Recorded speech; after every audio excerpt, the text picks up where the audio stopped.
شاید خلیفہ اول کے فیصلے کے بے بنیاد ہونے کی اصلی ترین دلیل یہ ہو کہ تاریخ نے اس فیصلے کو کبھی تسلیم نہیں کیا اور فدق کئی بار اہل بیت علیہ السلام کو واپس کر دیا گیا۔ فدق خیبر کے مشرق اور مدینہ منورہ سے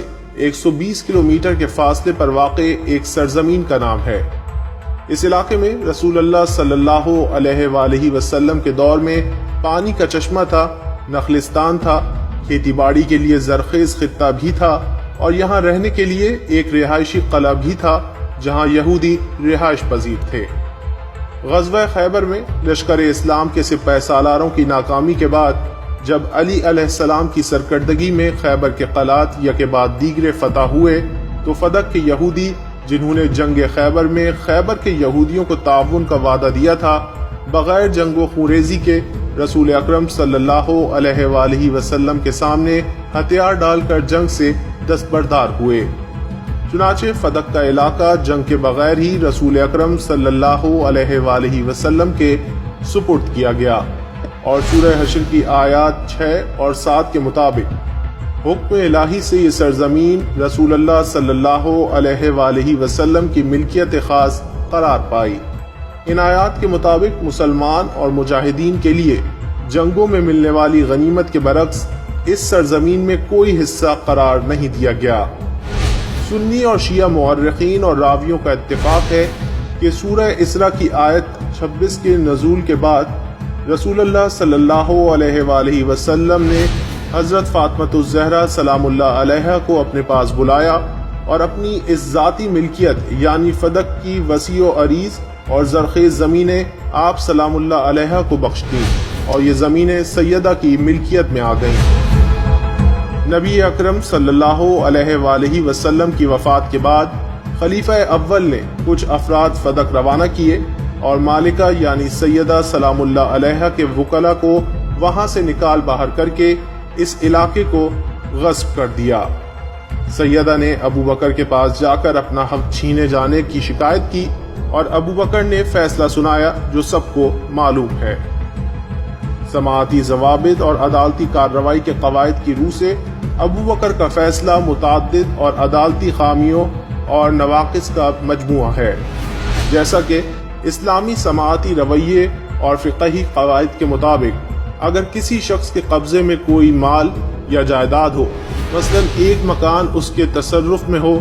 اور دوسرا شخص اس پر اپنی مالکیت کا دعویٰ کرے، مدعی کا فرض ہے کہ وہ اپنا دعویٰ ثابت کرے اور گواہ پیش کرے، اور جو شخص متصرف مال و ملک ہے اس پر اس طرح کا کوئی فرض عائد نہیں ہوتا۔ جبکہ خلیفہ اول نے اس مسلمہ اور حقیقی و یقینی قانون کے برعکس اپنا دعویٰ ثابت کرنے کے لیے کوئی شاہد و گواہ پیش نہیں کیا، بلکہ سیدہ فاطمہ الزہرا سلام اللہ علیہا سے گواہ پیش کرنے کا مطالبہ کیا۔ فقہ کا مسلمہ قاعدہ ہے کہ جب تک متصرف جائیداد کے خلاف کسی نے شکایت نہ کی ہو تو قاضی یا حاکم کو یہ حق حاصل نہیں ہے کہ اس کے خلاف کوئی اقدام کرے، اور یہ ایک ناقابل انکار حقیقت ہے کہ سیدہ کے خلاف کسی نے بھی جا کر دربار خلیفہ میں شکایت نہیں کی تھی۔ خلیفہ خود ہی مدعی بھی تھے اور قاضی بھی، اور یہ امر اسلامی فقہ کی روح سے ہرگز مجاز نہیں ہے۔ قاضی کو مدعی اور مدعی علیہ کا موقف سن کر فیصلہ کرنا چاہیے اور اس کے بعد حکم پر عمل درآمد کرانا چاہیے، جبکہ اس مخصوص مسئلے میں شکایت، فرد جرم عائد کرنے، فیصلہ سنانے اور دیگر مراحل طے کرنے سے قبل ہی خلیفہ نے فدق کو اپنے قبضے میں لے رکھا تھا، اور یہ امر بھی عدالتی معیاروں سے مطابقت نہیں رکھتا۔ قانون کے مطابق جب قاضی خود حقیقت کا علم رکھتا ہو، وہ اپنے علم کے مطابق فیصلہ کر سکتا ہے۔ خلیفہ آیہ تطہیر کے ظاہر و مفہوم کے تحت بخوبی جانتے تھے کہ حضرت فاطمہ سلام اللہ علیہا معصومہ اور طاہرہ ہیں اور کبھی جھوٹ نہیں بولتی۔ انما يريد الله ليذهب عنكم الرجس اهل البيت ويطهركم تطهيرا۔ مگر انہوں نے سیدہ کی بات قبول کرنے سے صاف انکار کیا اور ان سے گواہ پیش کرنے کا مطالبہ کیا۔ وہ کہ گواہ پیش کرنے کی ذمہ داری خلیفہ پر عائد ہوتی تھی، کیونکہ مدعی وہی تھے۔ سیدہ فاطمہ الزہرا سلام اللہ علیہا نے 2 گواہ پیش کیے، حضرت علی علیہ السلام اور رسول اللہ صلی اللہ علیہ وآلہ وسلم کی خادمہ جناب ام ایمن۔ ان 2 گواہوں میں سے ایک بحکم آیہ تطہیر معصوم تھے اور دوسری ام ایمن تھی، جن کو رسول اللہ صلی اللہ علیہ وآلہ وسلم نے جنت کی بشارت سنائی تھی۔ آیہ تطہیر پر ایمان رکھنے والے ہر شخص کے لیے اس آیت کے مطابق مصداق آیت حضرت علی علیہ السلام کی گواہی مفید علم اور حجت تھی، اور 2 گواہوں کی گواہی کا نیم البدل ہو سکتی تھی۔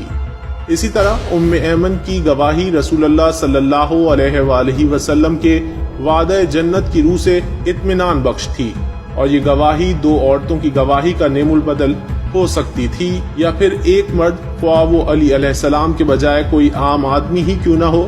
کی گواہی کو مکمل کر سکتی تھی۔ مگر تعجب و تاسف کا مقام ہے کہ خلیفہ نے ان 2 کی شہادت قبول نہیں کی اور کہا ایک مرد اور ایک عورت کی گواہی قابل قبول نہیں ہے، بلکہ 2 مردوں یا ایک مرد اور 2 عورتوں کو گواہی دینی چاہیے۔ ہم اس زمانے میں جانتے ہیں تو خلیفہ بھی اس دور میں ضرور جانتے ہوں گے کہ رسول اللہ صلی اللہ علیہ وآلہ وسلم نے جلیل القدر صحابی حزیمہ بن ثابت کی گواہی 2 گواہوں کی گواہی کے بدلے قبول فرمائی، جس کی وجہ سے حزیمہ ذو الشہادتین کے لقب سے مشہور ہوئے۔ اب سوال یہ ہے کہ کیا علی علیہ السلام کی گواہی شہادت، جو سابق فی الاسلام بھی تھے اور قرآن کی صریح گواہی کے مطابق معصوم بھی تھے، حزیمہ کی گواہی کے برابر بھی نہ تھی؟ اسلامی سماعتی رویے کے مطابق عدالت میں مالکیت کے اثبات کے لیے 2 گواہوں کی ضرورت نہیں ہوتی، بلکہ ایک شاہد اور ایک قسم بھی کافی ہے۔ بالفاظ دیگر، مال و جائیداد کے مقدمات میں قسم گواہی کو مکمل کر دیتی ہے، اور فدق کا مسئلہ بھی مال و جائیداد کا مسئلہ تھا۔ خلیفہ اول و خلیفہ دوم کی رسول اللہ صلی اللہ علیہ وآلہ وسلم کے ساتھ کثرت مصاحبت کی بنا پر ان دونوں کو قطعی طور پر اس حقیقت سے آگاہی حاصل تھی کہ رسول اللہ صلی اللہ علیہ وآلہ وسلم نے فدق سیدہ فاطمہ الزہرا سلام اللہ علیہ کو واگزار کیا تھا۔